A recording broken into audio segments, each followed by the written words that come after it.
పద్యం చదివే విధానం కూడా అది మనకు అనుకరణ సాధ్యం కాదు, కానీ సవరింతువా తెలుగు అనేదో అనేవాడే. అది అద్భుతంగా ఉండేది ఆ మాట ఆయన చదువుతుంటే. ఓ ఇని కారణాన ఓ జగ ఉగాది అనేవాడే. విశ్వనాథ సత్యనారాయణ గారు, మా జ్ఞానానంద కవి గారు, కరుణశ్రీ గారు, ఇవన్నీ మల్లంపల్లి శరభయ్య గారు, వీళ్ళ పద్య ధోరణిలో కొంచెం వేరుగా ఉంటాయి. మధురాపంతుల వరస ఏం మధురంగా చదువుతారో పద్యమే. ఒక్కొక్కరిది ఒక్కో ధోరణి. ఆ భావం చూడండి. సవరింతువా తెలుగు జాతి కేదారాన అగుపించు ద్వేష బీజాంకురమ్ము. ఇప్పుడు కూడా అనుకోవద్దండి, ఇది 15 ఏళ్ల పాటు ఎంత కొట్టుకున్నామండి ప్రాంతీయ విభేదాలతో. కవులు పండితులు, మాకు సుకుమారులైనటువంటి కవులు పండితులు అటు తెలంగాణలో ఇటు ఆంధ్రాలో నలిగిపోయావే, నలిగి దెబ్బతిన్నావే, కవుల దేహాలు కూడా దెబ్బతిన్నాయే ట్యాంకు బండి మీద. ఈ ద్వేష బీజాంకురాలు అంతలా వ్యాపించాలా? అవసరమా? 50 ఏళ్ల క్రితం రాసిన పద్యాన్ని మళ్ళీ పాడుకోవలసి వస్తుంది. కారణం జ్ఞానానంద కవిలో ఉండేటువంటి జ్ఞానం కానీ ఆనందం కానీ మనలో లేదు. వివరింతువా తెలుగు భవన రంగస్థలిన్ రాటాలముని శాంతి నాటకము. తెలుగువారి యొక్క రంగస్థలం మీద రాటాలముని శాంతి నాటకం. రాటాలముని అంటే గాంధీ గారు ఏం చక్కగా వాడాడో, ముద్దొస్తుంది మాట. రాటాలముని ఎవరైనా వాడారండి?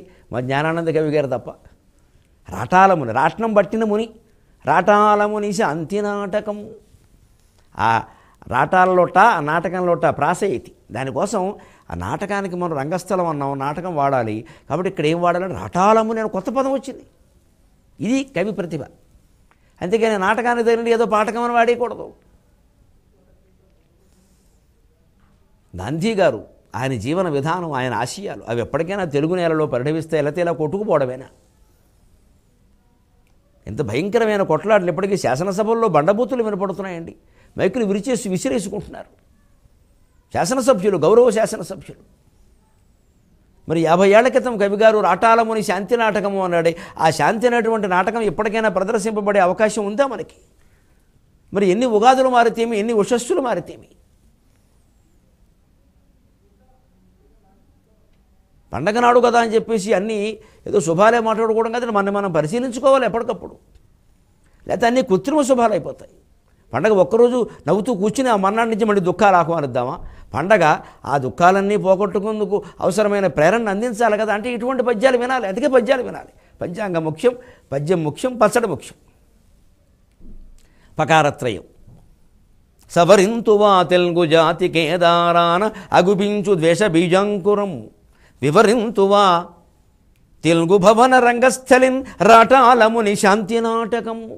నడిపింతువా తెలుగు పొడమి మేల్మార్గాన సమతారస ఆర్ద్ర వసంతలక్ష్మి. సమభావం వెల్లివిరిసేటువంటి సమతారసమమ్మ. నవరసాల్లో ఇది ఉందో లేదో నాకు తెలియదు, కానీ ఈవేళ తెలుగు జాతికి అవసరమైన రసము సమతారసం. వసంతలక్ష్మి నీతో పాటుగా సమతారసాన్ని తీసుకురావమ్మా. కనీసం సాహిత్యంలోనైనా సంగీతంలోనైనా ప్రాంతీయ భేదాల గురించిన ఆలోచనలు లేకుండా చూడవమ్మా అని ప్రార్థిద్దామండి మనం అందరం కవిగారి పేరు మీద. ఆయన మాటల్లో మమ్మల్ని మేలు మార్గాన నడిపించువమ్మా, నడిపించవా? లేని దానికి ఎందుకమ్మా ఈ ఉగాదులన్నీ? వెలయింతువా తెలుగు విశ్వతో ముఖమైన పరమమోహన దివ్యవాంగ్మయము. ఎంత మాట అండి, ఎంత మాట అండి! పరమమోహన దివ్యవాంగ్మయం. వాంగ్మయానికి ముందు దివ్యమా, దానికంటే ముందు మోహనమా, దానికంటే ముందు పరమమా, దానికంటే ముందు విశ్వతోముఖమా? ఈ మహానుభావుడికి తెలుగు భాష గురించి చెప్పడానికి ఎన్ని మాటలు సరిపోరా? తెలుగు అనగానే విశ్వతోముఖం అన్నాడు, సరిపోదని పరమం, సరిపోదని మోహనం, సరిపోదని దివ్యం. ఎన్ని సరిపోతుంది? పద్యం సరిపోయింది అంతే, భావం సరిపోరా. వెలయింతువా తెలుగు విశ్వతోముఖమైన పరమమోహన దివ్య వాంగ్మయము. ఎంత మధురమైన వాంగ్మయం ఉంది మనకి. అటు నన్నయ్య గారి నుంచి నా వరకు ఎన్ని పద్యాలు ఎంతమంది రాశారు మహానుభావులు, ఎన్ని చదువుతున్నాం మనం. ఎప్పుడు ఆధ్యాత్మికతను కూడా పద్యాల ద్వారా వినాలి, కావ్యాల ద్వారా వినాలి. మీకు ఒక విష్ణువు గురించి వినాలంటే పాండురంగ మహత్యం చదవండి, తరిగొండ వెంగమామ వెంకటాచల మహత్యం చదవండి, పోతన గారి భాగవతం చదవండి. పుణ్యాల కోసం చేయొద్దండి, జ్ఞానం కోసం చేయాలని ఏం చేసినా సరే. అప్పుడు సాహిత్యపు విలువలు తెలుస్తాయి, జీవితం బాగుంటుంది. అలాగా విశ్వతోముఖంగా వ్యాప్తి చెందే అవకాశం తెలుగు సాహిత్యానికి ఇవ్వమ్మా. ఎందుకని? స్వార్థపరతే అయిన జగతి. ఎక్కడికక్కడ స్వార్థం. ఎక్కడ 50 ఏళ్ల క్రితం కవి గారి మాట ఇప్పుడు ఇంకా పెరిగిపోయింది కదండి. ఏ రంగంలో చూసినా ఏకస్వామ్యం. ప్రతి దాంట్లో 2 3 మిగిలిన వాళ్ళందరూ అడుక్కు తినడమే. పెత్తనం చేసేస్తున్నారు వాళ్ళంతే. ఇందులో ప్రగతి, పంచశీల, శాంతి, సహిత జీవనం. ఒకరు వ్యవహారాల్లో ఒకరు వేలు పెట్టద్దు అనేటువంటి పంచశీల సిద్ధాంతానికి అనుగుణంగా శాంతి సహితంగా మేము జీవించలేమా అమ్మా?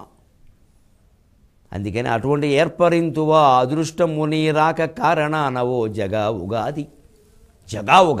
ఆ ఎత్తి స్థానంలో గా పెట్టారు. కారణాన ఓ జగా ఉగాది. కారణాన ఓ జగా ఉగాది. అవి విడదీస్తే అది గా ఉగాది. గా తీసుకెళ్ళి ఎత్తి స్థానంలో పెట్టి జగా. అది ప్రయోగం అంటే. శ్యామకూర వెంకటకవి మాటల్లో ఉంటాయి. నువ్వు రావడం వల్ల ఒక అదృష్టాన్ని కలిగించవమ్మా అన్నారు. అంచేది ఈసారైనా అదృష్టం కలుగుతుందని మనం ఆశిద్దాం. ఒక్క మాట, ఉంటే ఉగాది లేకపోతే శివరాత్రి అంటారు. ఉగాది మీద ఎంత గొప్ప సామెత ఉంది. ఎప్పుడు ఉన్న రోజు ఉగాది అనుకోవాలి. ఈ ఉగాది ఒక్కటే కాదు, ఎప్పుడుంటే అప్పుడు శుభ్రంగా 4 పచ్చళ్ళు 4 రకాల పిండి వంటలు వేసుకుని తినేయడమే. లేదనుకోండి, లేదమ్మా దరిద్రం అనొద్దు. శివరాత్రి ఉపవాసం ఉన్నామని చెప్పండి. తెలుగు మాట అంటే నీ లేమిని బయట పెట్టద్దు. ఎప్పుడూ హాయిగా ఆనందంగా ఉండు. ఏడుపు మొహం పెట్టుకుని ఉండొద్దు. ఆ దరిద్రానికి ఎవరినో తిట్టద్దు. ఇది ఉంటే ఉగాది లేతే శివరాత్రి. ముఖ్యంగా భాష గురించి ఒక్క మాట చెప్పి నేను సెలవు తీసుకుంటా. ఇంటనేనియు తెలుగు బయటనేని మాట్లాడుచో తెలుగులో మాత్రమే పలుకవలయు. ఈ ఉగాది నాడు మనం ప్రతిజ్ఞ చేద్దామమ్మా. ఇంటనేనియు బయటనేని మాట్లాడుచో తెలుగులో మాత్రమే పలుకవలయు. ఉత్తరముల తెలుగు ఉద్యోగముల తెలుగు చేవ్రాలు తెలుగులో చేయవలయు. ఇంగ్లీషు మాధ్యమం వేడువనిండు అయిన తెలుగు చక్కగా నేర్చి తీరవలయు. అక్రమక్కుల సంస్కృత అభ్యాసమును వీడి తెలుగు భాష పఠించి తీరవలయు. తల్లి తెలుగు తల్లి భరతధాత్రి పొంగ. తల్లి తెలుగు తల్లి భరతధాత్రి పొంగ. నీతి పద్యములెన్నేని నేర్వవలయు. మనము మన కొరకయి మన మనుగడకయి. మనము మన కొరకయి మన మనుగడకయి చేయవలెనివి ఇకనైన చేయవలయు.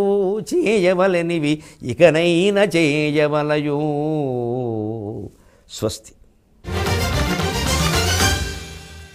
మీ అభిప్రాయాలను సూచనలను మాకు తెలియచేయాల్సిన చిరునామా భక్తి TV, care of Rachana television private limited, road number 92, Jubilee hills, Hyderabad 5,96,000. మా ఇమెయిల్ ఐడి bhaktihyd@gmail.com. మా వెబ్సైట్ www.bhaktitv.in. Phone number 9010222333.